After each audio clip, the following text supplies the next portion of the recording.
हरिपुर गांव में सोनम अपने माता पिता के साथ रहती थी। सोनम के पिता रेलवे में सरकारी नौकरी करते थे, लेकिन उन्हें जुए की बुरी लत लगी हुई थी। इसीलिए सोनम की माँ को कपड़े प्रेस करके घर का खर्चा चलाना पड़ता था। सोनम, मोबाइल बाद में चला लियो, पंडित जी के घर जाकर ये कपड़े दे आ। बस माँ, ये वीडियो पूरी देख लेने दो, फिर जाती हूँ। उठ रही है या नहीं? अभी गरम गरम प्रेस तेरे हाथ पर रख दूंगी। पूरे दिन यूट्यूब में ही घुसी रहती है। अरे क्या हो गया?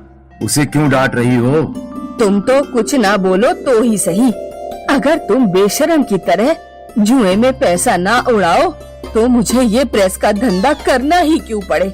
इतना भी दिखाई नहीं देता कि लड़की जवान हो गई है, उसकी शादी वादी का इंतजाम करें। अरे हो जाएगी शादी, तू चिंता क्यों करती है? सोनम कपड़े पहुंचाने पंडित के घर पहुंचती है। पंडित जी के बेटे कौशल की आदत अच्छी नहीं थी। वो हमेशा सोनम को छेड़ने के मौके ढूंढता रहता था। अरे सोनम, तेरे बाप तुझसे इस उम्र में भी काम कराते हैं। अगर उनके पास तेरे ब्याह के लिए पैसे नहीं हैं, तो मुझसे ब्याह कर ले। नहीं करूंगी शादी तुझ जैसे लफंगे से। क्या कहा तूने मुझे? लफंगा? कौशल अपने दोस्तों के सामने सोनम को बहुत बुरा भला कहता है और उसकी चोटी खींच देता है। सोनम रोती हुई घर पहुंचती है और सारी बात अपने पिताजी को बताती है। उस पंडित के लड़के की इतनी हिम्मत! अभी जाकर बताता हूँ उसे। सोनम के पिता गुस्से में कौशल के पास जाते हैं और कौशल को एक जोरदार थप्पड़ लगाते हैं। मेरी बेटी से दूर रहना। कौशल गुस्से से पागल हो जाता है। वो कुछ जुआरियों को पैसे देकर कहता है, उस सोनम के बापू को हमेशा के लिए ठिकाने लगा देना। उस रात सोनम के पिताजी जुआ खेल रहे थे तो कुछ जुआरी उनसे भिड़ गए। उन्होंने सोनम के पिता के सारे पैसे छीन लिए और उन्हें नदी में फेंककर गांव से भाग गए। अगले दिन गांव की एक औरत ने सोनम के घर आकर खबर दी कि उसके पिता की लाश नदी किनारे पड़ी हुई है। सोनम और सोनम की माँ दौड़ते हुए नदी किनारे पहुँचते हैं। माँ, पिताजी को जरूर उस पंडित के लड़के कौशल ने मरवाया है। सोनम की माँ के मन में डर बैठ जाता है कि कहीं पंडित का लड़का सोनम के साथ भी कुछ गलत ना करे। इसीलिए वो दूर गांव में एक लड़का खोजकर सोनम की तुरंत शादी कर देती है। शादी के बाद सोनम को पता चलता है कि उसका पति विपिन पियक्कड़ है। वो अक्सर रात को गांव के नाले में पड़ा मिलता। सोनम को रोजाना उसे घर तक उठाकर लाना पड़ता। विपिन घर पर कोई पैसा नहीं देता था। एक दिन सोनम की सास ने सोनम से कहा, बहू, मैंने सोचा था कि मेरा बेटा शादी के बाद सुधर जाएगा, लेकिन ऐसा नहीं हुआ। अब तुम्हें ही घर संभालने के लिए कुछ करना होगा। सोनम YouTube पर वीडियो देखती हुई बड़ी हुई थी, तो उसने सोचा क्यों ना मैं एक YouTube चैनल खोल लूं। लेकिन शुरुआत में सास बहू के पास इन्वेस्टमेंट करने के लिए कुछ भी नहीं था। सासू माँ, हमारे पास केवल एक मोबाइल है।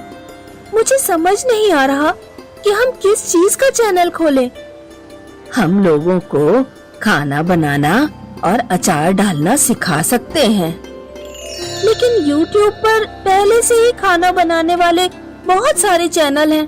होंगे, लेकिन देसी खाना बनाना कोई नहीं सिखाता। हम गांव का देसी खाना लोगों को बनाना सिखाएंगे। सोनम अपनी पहली वीडियो में लोगों को चावल की खीर बनाना सिखाती है। सोनम की पहली वीडियो को अच्छा रिस्पांस मिलता है और बहुत सारे लोगों के कमेंट्स भी आते हैं। फिर तो सोनम पूरी, आलू गोभी, कचौड़ी, डोसा, इडली और बाजार के लड्डू सभी वीडियो बनाकर अपने चैनल पर डाल देती है। सोनम खाना बनाती और उसकी सास मोबाइल पकड़कर वीडियो शूट करती।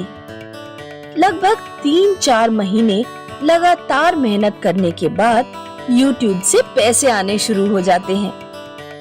सासू माँ, आज YouTube की तरफ से $100 आए हैं। मात्र 100 रुपये? इतनी मेहनत के बाद? 100 रुपए नहीं, $100। डॉलर अमेरिका की मुद्रा है, जैसे भारत की रुपया। $100 7,500 रुपए के बराबर होते हैं। YouTube चैनल की इनकम से सोनम के घर थोड़ी आर्थिक समृद्धि आ जाती है। वे लोग एक नया गैस चूल्हा खरीद लेते हैं और एक कैमरा भी। एक दिन जब सोनम दूध से खोया बनाना सिखा रही थी तो अचानक भगोना गैस से फिसल गया और गरम गरम दूध सोनम के ऊपर गिर पड़ा। सोनम की सास विपिन के पास मदद के लिए पहुंची, लेकिन विपिन हमेशा की तरह पीकर नाले में पड़ा हुआ था। आखिरकार सोनम की सास गांव के एक आदमी को लेकर घर पहुंची और उसकी मदद से सोनम को हॉस्पिटल पहुंचाया। वैसे तो सोनम उसे उठाकर ले जाती थी, लेकिन आज सोनम हॉस्पिटल में जिंदगी और मौत की लड़ाई लड़ रही थी। उधर विपिन उस रात नाले में ही पड़ा रहा। विपिन को सुबह होश आता है। अरे मैं ये नाले में कैसे? रोजाना तो मैं बिस्तर पर जागता हूँ। तुम बहुत गिरे हुए इंसान हो। रोजाना तुम्हारी पत्नी तुम्हें उठाकर ले जाती थी। आज वो बेचारी हॉस्पिटल में है, वो जल गई है। तुम्हारी माँ तुम्हारे पास मदद मांगने आई थी, लेकिन तुम्हें तो होश ही नहीं था। विपिन को अपने ऊपर बहुत शर्मिंदगी महसूस होती है। वो दौड़ता हुआ हॉस्पिटल पहुंच जाता है। सोनम बेड पर बेहोशी की हालत में लेटी है। मुझे माफ कर देना सोनम, मैंने तुम्हारा बिल्कुल ध्यान नहीं रखा। 2 दिन बाद सोनम को होश आ जाता है। मैं अपने व्यवहार पर बहुत शर्मिंदा हूँ। मैंने पीना छोड़ दिया है। अब मैं भी YouTube चैनल पर वीडियो बनाने में तुम्हारी मदद करूँगा। चलो, मेरा जलना किसी काम तो आया। कुछ दिनों बाद सोनम ठीक होकर घर लौट आती है। अब सोनम, विपिन और सासू माँ तीनों मिलकर चैनल पर काम करने लगे और खुशी खुशी अपना जीवन बिताने लगे। एक गांव में सोनिया नाम की लड़की रहती थी। सोनिया की माँ बहुत गरीब थी। सोनिया की माँ घर घर से कपड़े लेकर आती, उन्हें धोकर प्रेस करके वापस पहुँचाती। सोनिया भी अपनी माँ की हेल्प करती और इस तरह उन दोनों का खर्चा चलता। सोनिया को गाना गाने का बहुत शौक था। वो काम करते हुए भी रेडियो पर गाने सुनते रहती और जब भी टाइम मिलता अपनी आवाज में गाना शुरू कर देती। एक दिन सोनिया ने अपनी माँ से कहा, माँ, मुझे एक स्मार्टफोन दिला दो, मैं अपनी आवाज लोगों तक पहुँचाना चाहती हूँ। तेरा दिमाग खराब हो गया है क्या? तेरी शादी के लिए पैसे इकट्ठे करूँ या तुझे स्मार्टफोन दिलाऊं? मेरे पास स्मार्टफोन के लिए पैसे नहीं है। अगले दिन सोनिया अपनी फ्रेंड से एक सिलाई मशीन मांग लाती है और कपड़े सिलने का काम भी शुरू कर देती है। थोड़े दिनों में सोनिया के पास इतने पैसे हो जाते हैं कि वो एक स्मार्टफोन खरीद लेती है और टिकटॉक पर वीडियो बनाने लगती है। एक दिन सोनिया की माँ जब घर पर आती है तो सोनिया टिकटॉक पर वीडियो बनाने में व्यस्त होती है। तू गाना गाने में लगी है और कपड़ों पर प्रेस कौन करेगा? ये गाना वाना छोड़ दे, कल मैं तेरे लिए लड़का देख कर आऊंगी। मैं अभी शादी नहीं करना चाहती। तो क्या करना चाहती है? गाना गाने वाली बनना चाहती है? तेरी उम्र निकल गई तो फिर तुझसे कोई शादी भी नहीं करेगा। सोनिया की माँ सोनिया की शादी कर देती है। ससुराल जाकर सोनिया टिकटॉक पर वीडियो बनाना नहीं छोड़ती। एक दिन सोनिया के ससुर अपने बेटे से कहते हैं, अरे तेरी बहू गाना गाती है, टिकटॉक पर वीडियो बनाती है, गांव भर में हमारी बदनामी हो रही है। नई नई बहू को ऐसे काम करने चाहिए, तो उसे समझाता क्यों नहीं है? पिताजी, मुझे इस बारे में कुछ नहीं पता। तो अब तो पता लग गया। सोनिया का पति सोनिया से जाकर कहता है, पिताजी बता रहे थे कि तुम टिकटॉक पर गाना गाकर वीडियो बनाती हो। हाँ, मैं बनाती हूँ। मुझे बचपन से ही गाना गाने का शौक है। अरे लेकिन आस पड़ोस वालों का तो सोचो, तुम अब हमारे परिवार की बहू हो।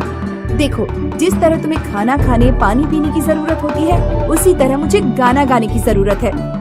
ये मेरी जिंदगी का हिस्सा बन गया है। मैं संगीत को अपनी जिंदगी से अलग नहीं कर सकती। सोनिया के ससुर सोचते हैं कि ये ऐसे नहीं मानेगी। एक बार जब रात में सोनिया सो रही होती है तो सोनिया के ससुर सोनिया का फोन उठाकर गांव की नदी में फेंक आते हैं। सुबह को जब सोनिया को फोन कहीं नहीं मिलता तो वो रोने लगती है। हे भगवान, मेरा फोन कहीं नहीं मिल रहा। मैं टिकटॉक पर वीडियो कैसे बनाऊंगी? अरे रो क्यों रही हो? मेरे साथ खेत पर काम करने चलो। वैसे भी हमारा खेत जमींदार के पास गिरवी रखा हुआ है। मुझे तो समझ नहीं आ रहा कि खेत को कैसे छुड़ाया जाए। मजबूरी में सोनिया को खेत पर काम करने जाना पड़ता है। एक दिन टिकटॉक कंपनी की तरफ से सोनिया के पास एक पार्सल आता है। उसमें एक लेटर भी होता है जिसमें लिखा होता है, टिकटॉक पर आपके 2 लाख फॉलोअर्स हो गए हैं। आपकी आवाज लोगों को बहुत पसंद आ रही है। हम आपको एक नया मोबाइल गिफ्ट कर रहे हैं। कृपया वीडियोस बनाते रहें। अपने नए मोबाइल से सोनिया और भी वीडियोस बनाती है और धीरे धीरे एक दिन ऐसा आता है कि वो टिकटॉक पर सबसे बड़ी स्टार बन जाती है। एक दिन एक म्यूजिक प्रोडक्शन कंपनी की तरफ से सूट बूट पहने एक आदमी आता है और कहता है, सोनिया, आपकी आवाज लोगों को बहुत पसंद आ रही है। मैं आपको 20 लाख का चेक देने जा रहा हूँ। आप हमारी कंपनी के लिए गाना रिकॉर्ड कीजिए। सोनिया वो पैसे अपने पति और ससुर को देते हुए कहती है, अब आप अपना खेत आसानी से जमींदार से छुड़ा सकते हैं। मुझे माफ कर दो बेटी, मैंने तुम्हारे टैलेंट को नहीं समझा।